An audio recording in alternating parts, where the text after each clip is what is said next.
Señor presidente, señorías, no hay ninguna duda de que el fracaso de las medidas de recorte planteadas cada año sucesivamente por el Grupo Popular y justificadas siempre en la consecución del objetivo de estabilidad presupuestaria han fracasado.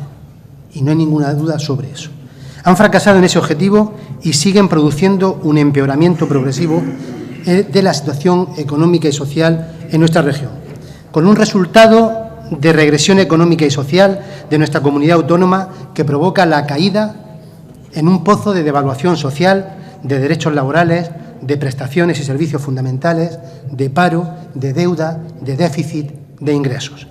El argumento que planteamos en el debate de totalidad se valida con la actitud del Grupo Popular respecto a las enmiendas parciales a la ley de acompañamiento.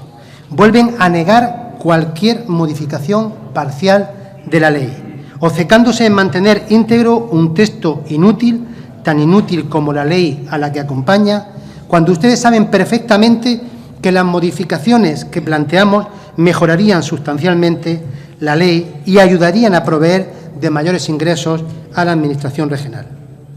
Además, saben y son conscientes de que muchas de nuestras propuestas acabarán siendo recogidas y planteadas por ustedes posteriormente, como ha sucedido, por ejemplo, con el impuesto de sucesiones y donaciones, con el impuesto de patrimonio o el tramo autonómico del IRPF, aunque es verdad que lo han hecho tarde y de manera insuficiente, provocando un grave perjuicio a los ingresos regionales, que a ustedes de momento les sale gratis.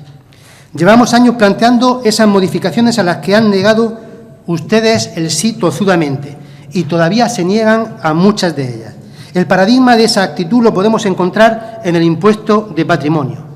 Desde el año 2011, año de su recuperación, podría estar aplicándose en la región de Murcia la tarifa autonómica de este impuesto. Sin embargo, el señor presidente se declaró insumiso fiscal respecto a este impuesto. El impuesto de patrimonio no se aplicará en la región de Murcia, dijo, lo que provocó la aprobación del mismo en nuestra comunidad 2 años después, un retraso de 2 años, en julio de 2013, hace apenas unos meses. En su caso, en el caso de ustedes, el acceso a las modificaciones fiscales para mejorar ingresos y dotarlos de mayor progresividad es tardío y escaso, como indica el informe del Tribunal de Cuentas en el análisis de las cuentas de 2010 y 2011. Quizá como consecuencia de ese engreimiento y soberbia electoral en la que están sumidos tanto tiempo.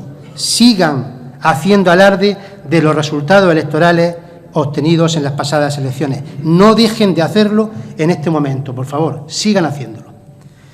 Esa actitud de soberbia y obcecación, rayando lo mesiánico, que ustedes cultivan con tanta dedicación, ha llevado a la región de Murcia a la deplorable situación económica y social en que nos encontramos, hasta el punto de convertirnos en una de las comunidades con peores indicadores económicos y sociales en el conjunto de España, siendo la comunidad donde peor han evolucionado esos indicadores en estos años.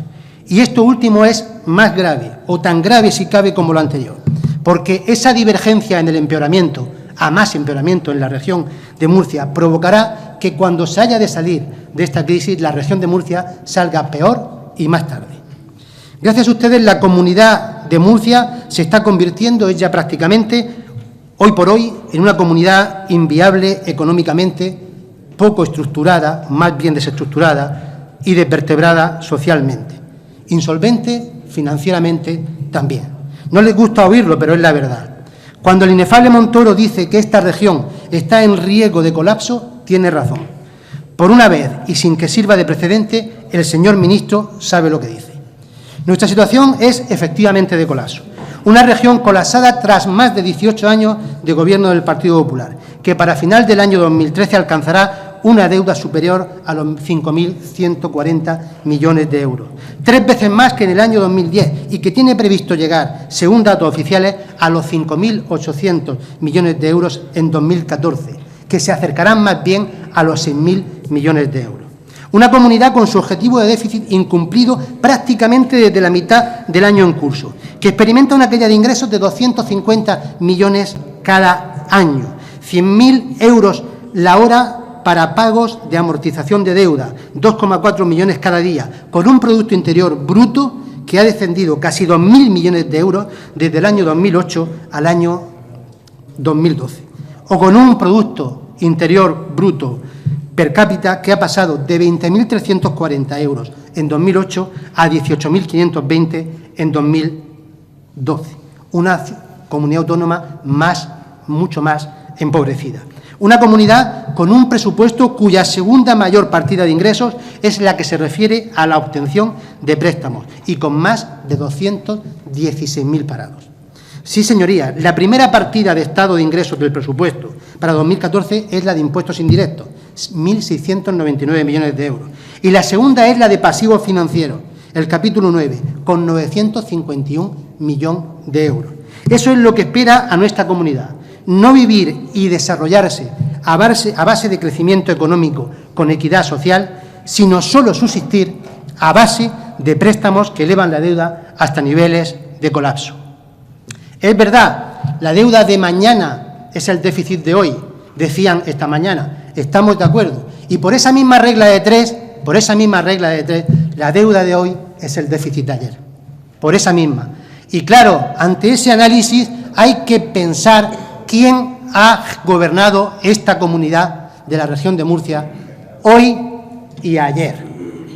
Y en ese sentido, llegar a conclusiones sobre esos axiomas o sobre esos planteamientos.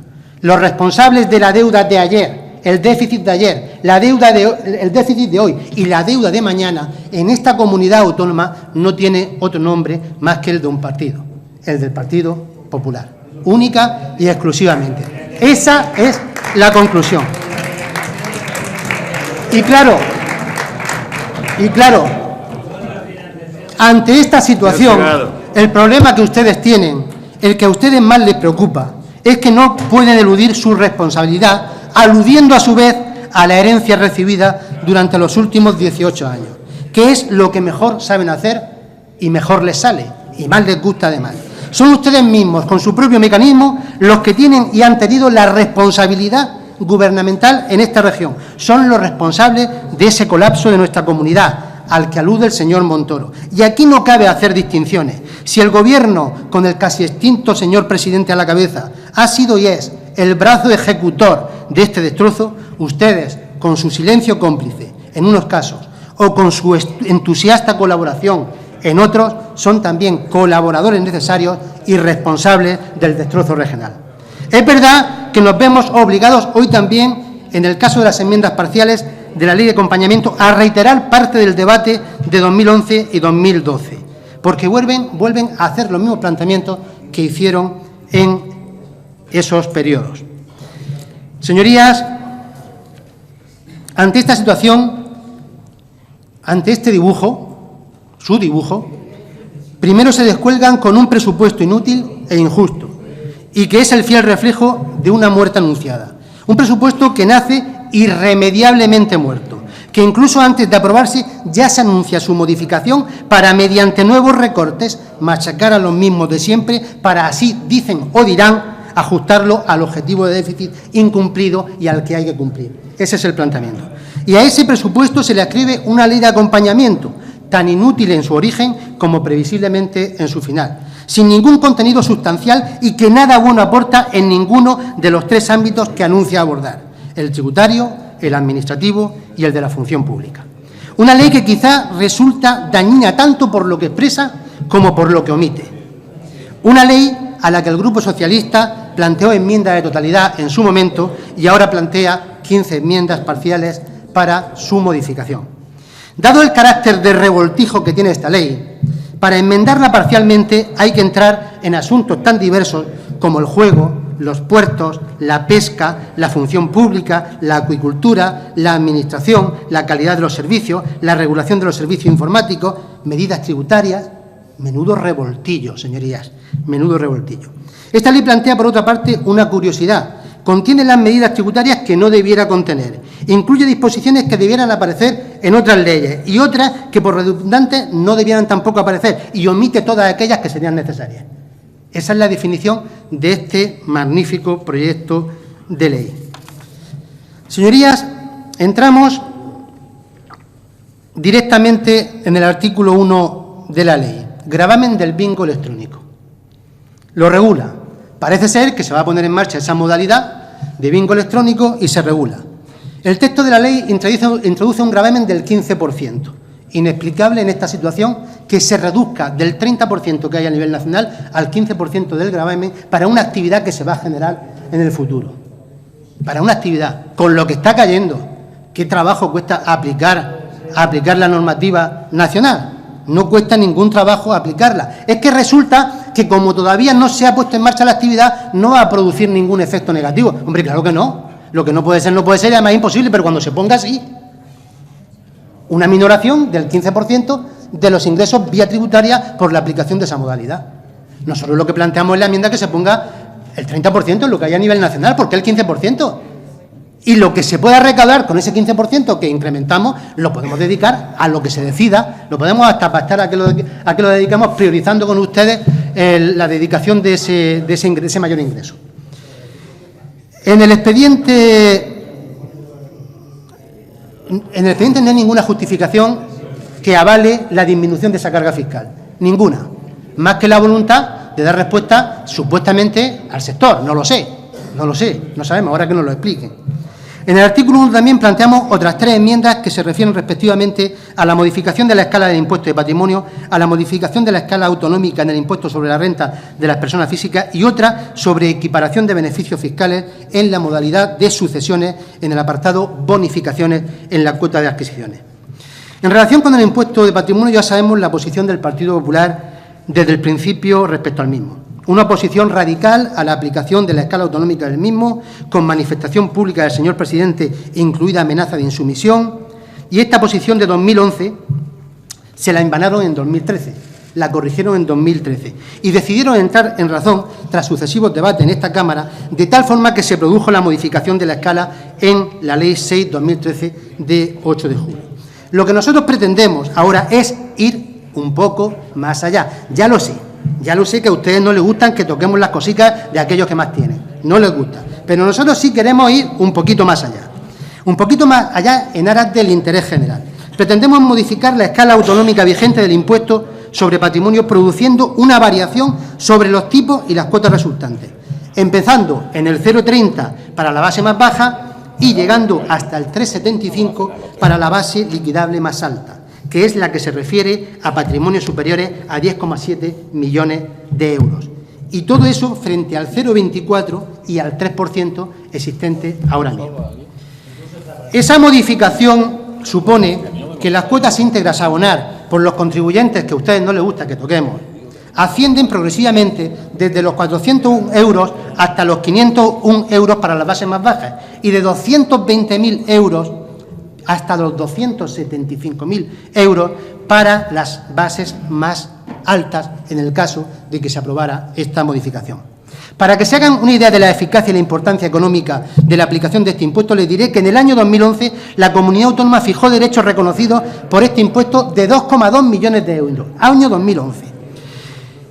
En este año 2013 los derechos ascendieron en el tercer trimestre a 25,4 millones de euros. Y para el próximo 2014 la previsión de ingresos alcanza en el presupuesto los 31,1 millones de euros. Y eso sin aplicar el incremento de la tarifa autonómica que comporta nuestra enmienda, que elevaría la recaudación por encima de los 38 millones de euros, en caso de aplicarse.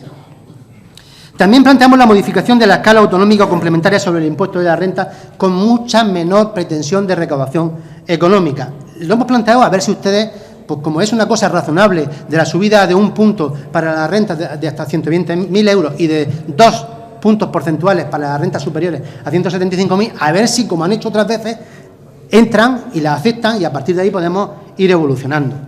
Las pretensiones económicas son bastante menores. De todas formas, estamos dispuestos a cualquier transacción que se nos pueda hacer para elevar esos porcentajes, si ustedes quisieran, o aceptar la enmienda de Izquierda Unida, que es bastante más ambiciosa en ese sentido. También, en relación con el artículo 1, nosotros planteamos una enmienda que consideramos de justicia social.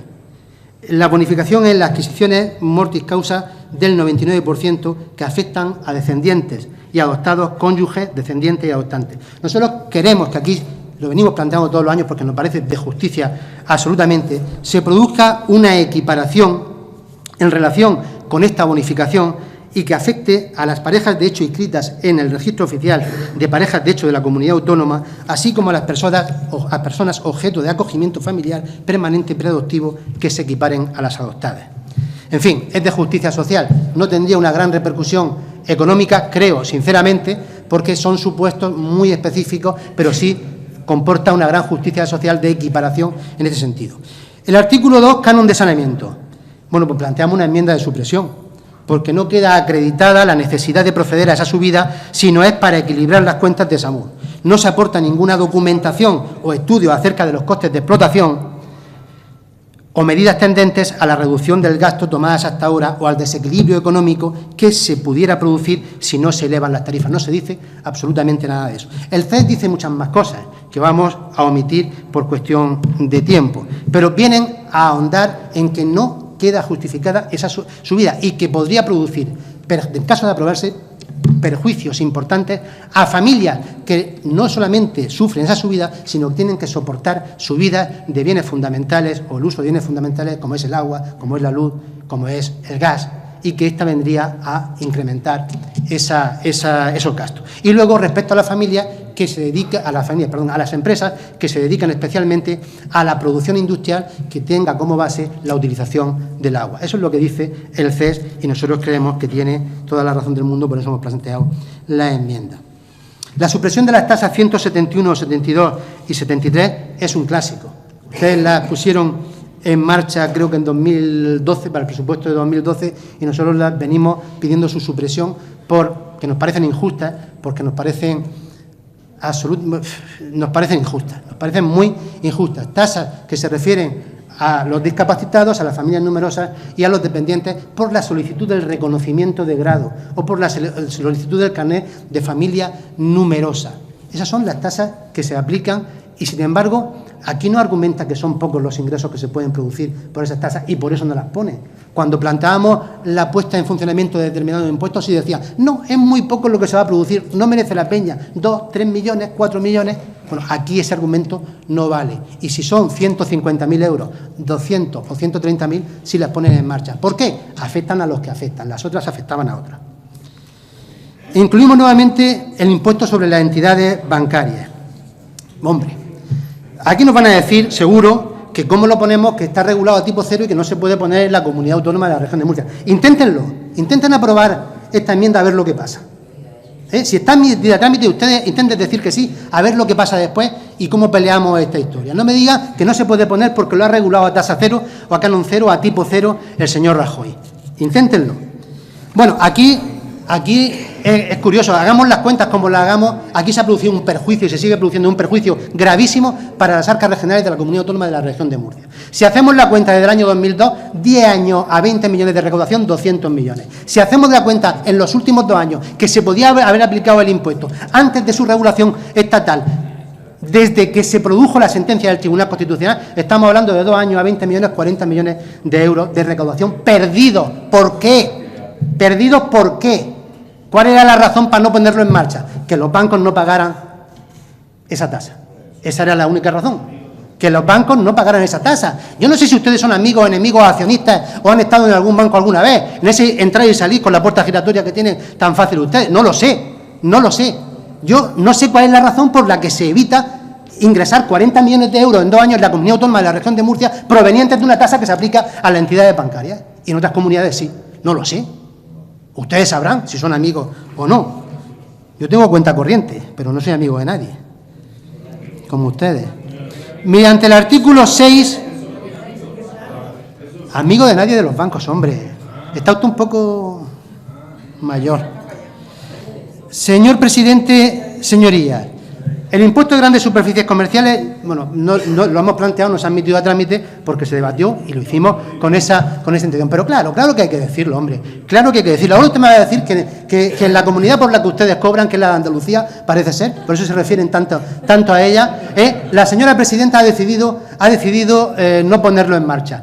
Bueno, mire usted, si nosotros vamos juntos y negociamos con los representantes de ese sector el mantenimiento del empleo, de más de 1.000 empleos, como se ha hecho en Andalucía, nosotros también estamos dispuestos a no plantear más este impuesto en la comunidad autónoma de la región. Pero vamos juntos. Lo que no puede ser es que ni se aplique el impuesto y además se pierda empleo en ese sector. Eso es lo que no puede ser.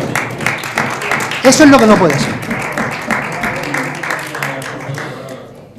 El otro impuesto que ellos pusieron y después lo quitaron y ahora no lo ponen, el impuesto medioambiental.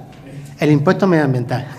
En la región de Murcia, vamos a ver, este tributo se regula en la ley, lo regulamos aquí en esta comunidad, en la ley 7/2011 de 27 de diciembre, es decir, la ley de acompañamiento del 2012, y se lo cargan un año después, se lo cargan para 2013, con la excusa de que esos ingresos serían compensados por el Estado, cosa que ha resultado falsa de toda falsedad. Este impuesto tiene una doble finalidad, medioambiental y recaudatoria, lógicamente, y grava la incidencia o alteración, el riesgo, el deterioro por esa actividad. La importancia económica de este impuesto también la vamos a reseñar, acabando prácticamente con este apartado. Miren ustedes, años 2011, 2012, 2013 y 2014. La previsión presupuestaria de ingresos medioambientales, señor consejero, en el año 2011 fue de 2,2 millones de euros. En el año 2012, con el impuesto vigente, la previsión alcanzó 26 millones de euros. Y en el año 2013 y 2014, una vez que se ha liquidado el impuesto, la previsión de ingresos medioambiental alcanza los 4,5 y los 2,8 millones. Estamos hablando de 25 millones de euros que se podrían ingresar. Señor, y no Renabar, lo quieren poner. Por favor. Muchas gracias, señor presidente. Y no lo quieren hacer, señorías. 25 millones de euros. ¿Qué podríamos hacer con eso? ¿A qué lo dedicaríamos de todos los planes que hemos planteado? Aprueben la enmienda, hombre. Aprueben la enmienda y nos comprometemos a sentarnos isofacto en el mismo momento a ver a qué podríamos dedicar ese dinero. Pero apruébenla. Si por estos caminos es por los que queremos ingresar más. Después veremos cómo, en función de lo que podemos ingresar, cómo podemos aplicarlo. Y lo haríamos con ustedes. Entre otras cosas porque solo no tenemos mayoría para hacerlo, lógicamente. En relación con la acuicultura, bueno, la acuicultura, señorías, muy fácil. Aquí lo que quieren la acuicultura es concesión concedida a una empresa de una explotación acuícola por utilización del dominio marítimo terrestre. Posibilidad de transmitir la concesión hasta ahora. Tiene que pasar la mitad del tiempo de la propia concesión. Si son 10 años, 5 años. Quieren reducirlo a un año. O sea, que se conceda se dé una concesión y que al año siguiente el concesionario pueda transmitirla. Eso es lo que se plantea aquí. Miren ustedes, no. No, porque precisamente no se ha producido especulación en el sector por la salvaguarda que planteaba la ley vigente. Y si se quita esa salvaguarda y se pone en un año, se puede producir cierta especulación en el sector. Porque, claro, es que se puede producir. Lo que nosotros planteamos es algo a medio camino, es decir, ni la mitad del tiempo, que es lo que decía la ley, o lo dice la ley hasta ahora, ni el año que ustedes dicen, una cuarta parte del tiempo. Una concesión de 20 años, que pasen 5 para la transmisión de la concesión. O una concesión de 10 años, pues que pasen 2,5 para la concesión. ¿Qué menos?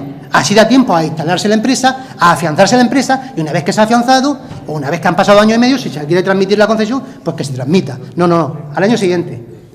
La van a aprobar porque tienen mayoría, no la van a aceptar. Veremos dentro de unos años las transmisiones que se producen y cómo se producen y si esto no genera problemas añadidos en este sector. Señorías, acabando ya.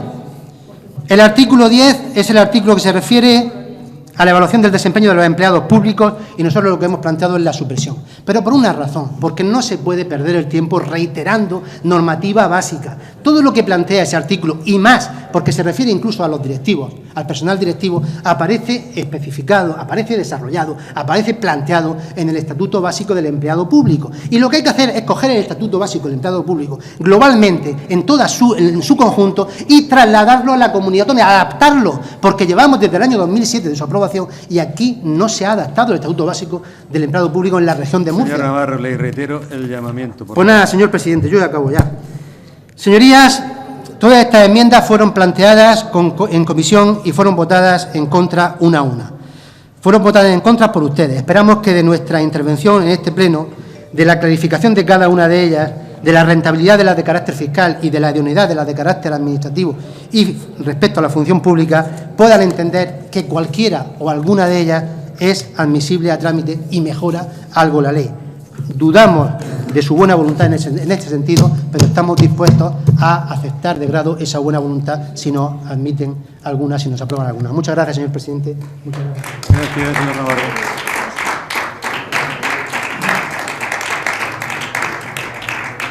Señor Pujante, tiene la palabra.